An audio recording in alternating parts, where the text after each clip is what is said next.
Halo Sobat Sehat semua, Assalamualaikum warahmatullahi wabarakatuh. Salam jumpa kembali dengan saya Sugito di channel Berbagi Sehat.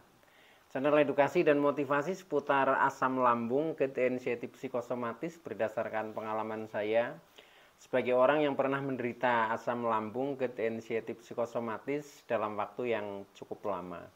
Dan alhamdulillah sekarang sudah sembuh. Harapan saya khususnya kepada teman-teman yang masih dalam penderitaan asam lambung, GERD, inisiatif psikosomatis, setelah menonton video ini akan dapat tersugesti dan termotivasi untuk dapat cepat sembuh. Saya bisa sembuh, insya Allah teman-teman pasti juga bisa sembuh. Badai pasti berlalu.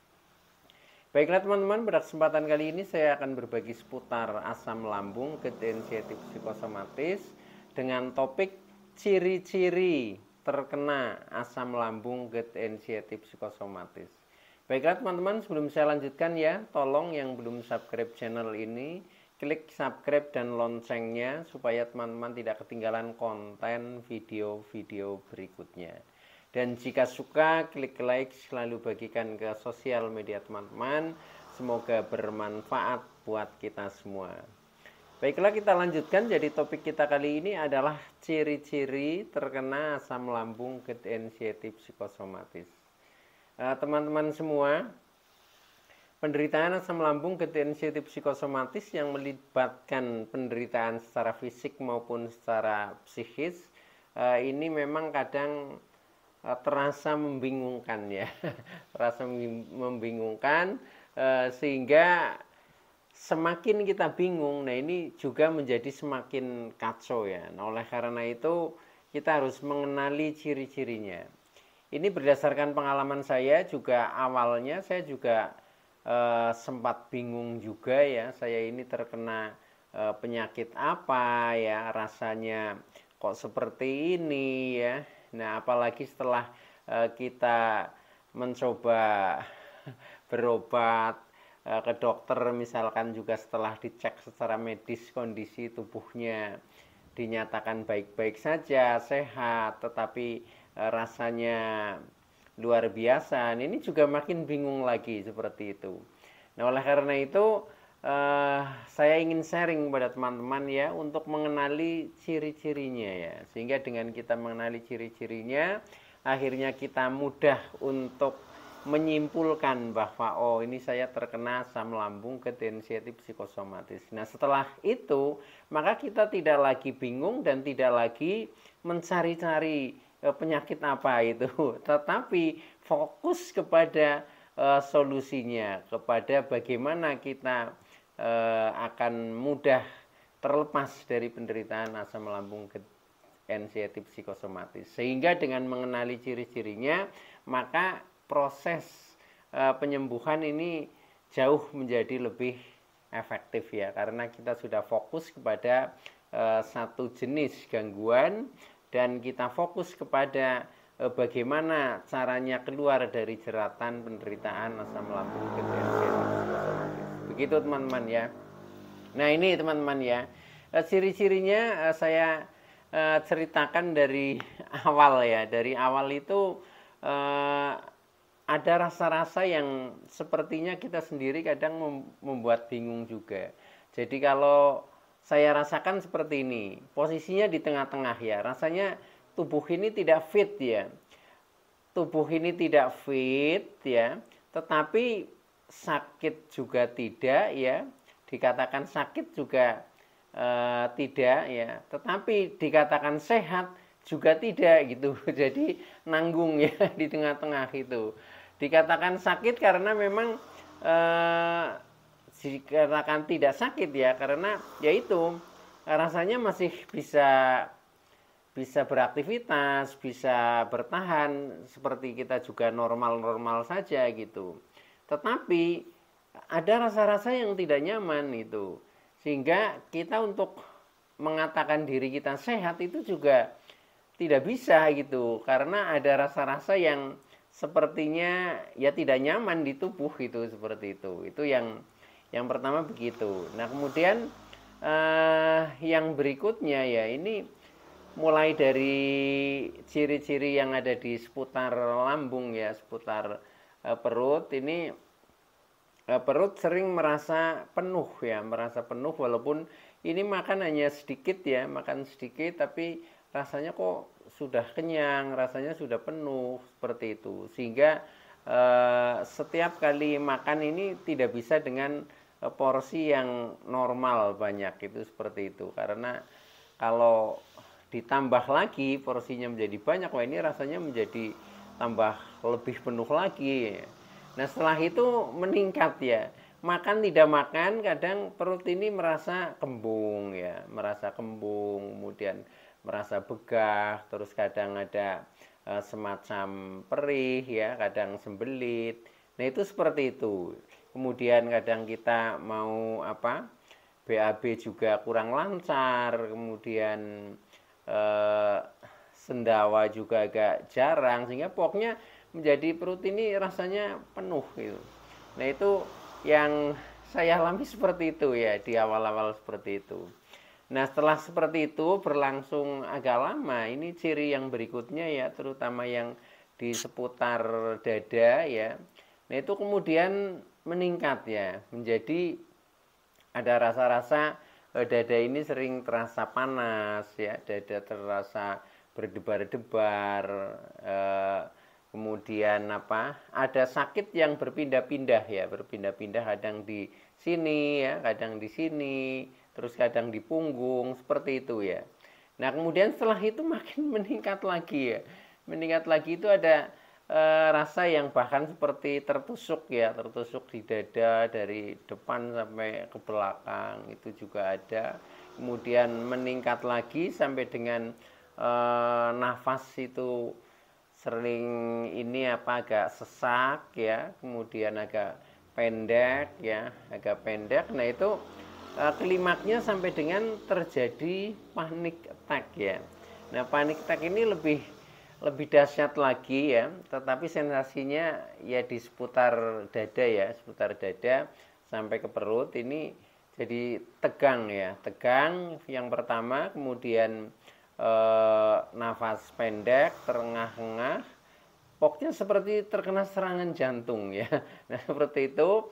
Nah kemudian keringat dingin ya, keringat dingin, pusingnya ini nggak karuan ya, sehingga pokoknya harus tiduran ya, seperti itu, dalam kondisi yang pokoknya tidak nyaman sekali, itu rasanya pokoknya sepertinya mau pingsan ya, mau pingsan, dan kadang terbayang seperti mau seperti itu. Nah itu klimak dari rasa-rasa yang di seputar dada ya. Nah kemudian rasa yang lain lagi ya, ini sebagai ciri-cirinya ya, kita mudah lelah ya, mudah lelah, aktivitas sebentar ini rasanya sudah lelah, terus kadang eh, pengennya hanya tiduran, itu seperti itu, pokoknya badan mulai tidak energik ya. Nah selain itu juga sering ini di punggung sini ya, terasa agak kaku ya, leher juga kaku, kemudian meningkat ke seputar kepala ya, kepala sering pusing-pusing, sering keliengan, sering seperti migrain ya, bahkan pernah seperti vertigo ya, itu seperti itu. Nah kemudian telinga sering berdenging, kemudian pandangan ini kadang bergelombang, kadang buram ya. Nah pokoknya nggak nyaman sekali, termasuk ini hidung juga sering mampet ya, mampet seperti flu tapi nggak flu ya gitu, kadang berair gitu, berlendir ya, termasuk di dalam mulut juga kadang berlendir, dan rasanya agak asam ya, agak asam, kepahit-pahitan. Nah itu ciri-cirinya begitu teman-teman ya. Nah selain itu meningkat lagi ya, meningkat lagi ini ada ciri-ciri yang di seputar tangan, kaki ya. Nah ini terutama telapak ya, ini telapak tangan, kemudian telapak kaki ini seringnya terasa dingin ya, terasa dingin. Makanya saya termasuk walaupun di rumah juga tidak pernah lepas sandal ya, karena itu kakinya dingin waktu itu ya, ini itu. Nah Sampai setelah itu tangan juga kadang sering gemeteran ya, gemeteran, kaki juga sama saja, gemeteran, kebas seperti semutan itu ya. Termasuk sendi-sendi juga agak kaku ya, agak kaku ini cirinya. Sehingga kalau misalkan jari ditekuk seperti ini ya, ini rasanya sakit ya, rasanya sakit nih. Ini karena sendi-sendinya ini agak kaku itu. Nah itu termasuk ciri-cirinya juga seperti itu. Nah setelah itu eh, kemudian untuk beraktivitas ini kita sudah mulai agak takut ya. Ini sudah mulai ciri-ciri secara psikisnya ya, karena mungkin sudah terkena anxiety-nya ya maupun psikosomatiknya ya. Nah ini secara mental ya, secara mental kita sudah tidak percaya diri ya, sudah percaya diri. Contohnya kalau misalkan bepergian ini juga kadang sudah mulai takut ketika sendirian ya, karena yaitu karena rasa-rasa di tubuh atau sensasi itu sering muncul ya dan banyak jenisnya, sehingga secara mental kita sudah mulai berubah ya, mulai tidak percaya diri. Nah bahkan klimaknya ini kita serba takut ya, karena semenjak ada ciri panic attack ya, kemudian sering keliengan. Nah ini serba takut. Contohnya mau ke kamar mandi saja takut ya. Takutnya apa? Yaitu takut berjalan ke kamar mandi nanti pingsan ya di kamar mandi. Nah kalau misalkan nggak ada yang menolong, nah ini bagaimana? Nah ini yang dipikirkan itu seperti itu ya. Termasuk untuk bepergian ya mulai takut juga. Takutnya ya apa? Kalau misalkan kita berjalan takut pingsan. Karena apa? Ini sudah mulai tenaga ini sudah mulai berkurang ya. Jadi untuk gerak sedikit aja itu seringnya sampai ngos-ngosan seperti itu. Jangankan bergerak ya, untuk berkata seperti ini saja banyak ngomong, ini aja sudah ngos-ngosan itu. Nah, maka dari itu kalau sudah seperti itu, ini tandanya sudah terkena anxiety dan psikosomatiknya itu.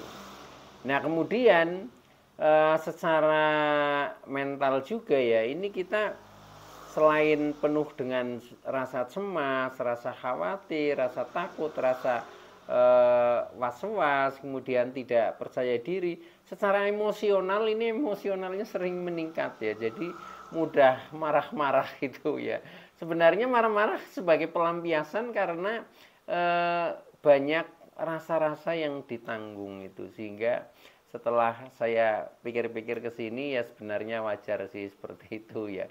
Tetapi bagi orang yang di sekitar kita yang tidak mengalami ini kadang memandangnya aneh gitu loh. Memandangnya aneh karena ya itu misalkan mudah marah dan sebagainya seperti itu. Tapi faktanya begitu ya yang saya alami itu, teman-teman.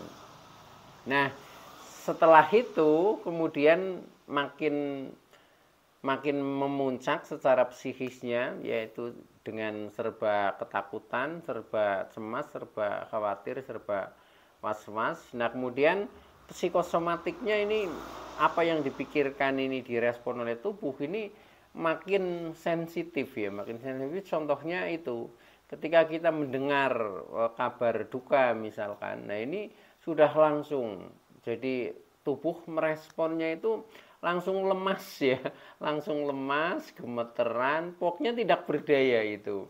Maka dari itu ini termasuk berita-berita yang tidak mengenakan ya, apalagi berita duka ini kalau bisa jangan mendengar ya itu. Karena apa? Karena untuk orang-orang yang sudah terkena psikosomatik itu seperti itu. Jadi bayangannya di pikiran ya, ini seolah-olah kita seperti mereka ya, seperti dia yang M itu, jadi seolah-olah seperti mau terbawa itu, rasanya begitu.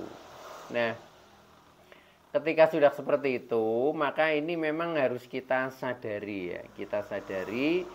Cuma juga tidak mudah karena kadang kita masih dalam posisi kebingungan ya, kebingungan sebenarnya kena apa, sebenarnya ini penyakitnya apa, sampai-sampai kadang terbayang, wah ini jangan-jangan terkena guna-guna seperti itu. Karena apa? Karena sudah beberapa kali minum obat juga belum sembuh. Nah, akhirnya bayangannya sampai ke sana itu. Nah, maka dari itu kepada teman-teman ya, ketika ada ciri-ciri semacam itu ya, khususnya di rasa-rasa ini, tenang saja ya, tenang saja. Jadi istilahnya yang penting kita memahami, mengerti, kemudian menyadari. Nah, kemudian kita cari informasi bagaimana tip-tip untuk keluar dari jeratan penderitaan asam lambung gerd inisiatif psikosomatis. Nah, maka dari itu saya sharing kepada teman-teman supaya teman-teman